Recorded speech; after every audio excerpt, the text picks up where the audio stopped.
Hey there, future philosopher millionaires, or more likely, current paycheck to paycheck existentialists. Today, we're talking about that revolutionary, mind blowing concept that your grandma, and it turns out some extremely dead Greek guys, keep trying to tell you about. Yeah, I know. It sounds like a punishment involving generic brand cereal and a depressing lack of artisanal avocado toast. But what if I told you it's actually the ultimate power move? What if I told you that being frugal is actually being stoic? That's right, the Stoics. Those cheerful chaps from ancient Greece and Rome who are famous for, well, not being cheerful at all. They spend a lot of time thinking about how to not let the world's dumpster fires affect their inner peace. And a huge part of that? Not letting stuff own you. Seneca, one of the OG Stoics who was ironically super rich but still managed to be a massive buzzkill about it, said, "Wealth is the slave of a wise man, the master of a fool." Boom, roasted. Seneca basically just called your desire for that new $1,200 phone a foolish master. And he's right. When you're constantly chasing the next shiny object, you're not in control. The marketing department of a tech giant is. You're just a prospect with a credit card, dancing to their tune. Living below your means is you grabbing the conductor's baton. It's saying, "Hey, society, I see your pressure to constantly upgrade my entire existence, and I raise you the exact same phone I had last year, and it works fine." Now you might be thinking, but I want the new phone. It has 3 cameras. I can take slightly better pictures of my cat. And that's where another Stoic legend, Epictetus, steps in. This guy was a former slave who became a teacher, so he knew a thing or two about not needing much. Wealth consists not in having great possessions, but in having few wants. Epictetus. This is the central paradox of frugality, my friends. The less you want, the richer you are.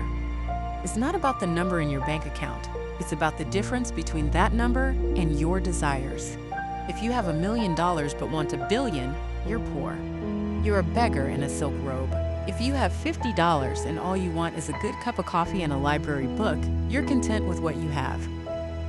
So how do we apply this ancient wisdom to our modern, consumerist hellscape? It's surprisingly simple. Stop buying stuff you don't need with money you don't have to impress people you don't like. Question every purchase. Before you tap that card, ask yourself, do I need this? Or do I just want the temporary hit of dopamine that comes from acquiring it? Spoiler alert, it's almost always the dopamine. Practice voluntary discomfort. This is a fun, stoic exercise. Once in a while, deliberately go without something you enjoy. Skip the latte. Walk instead of taking an Uber. Wear your slightly less fashionable shoes.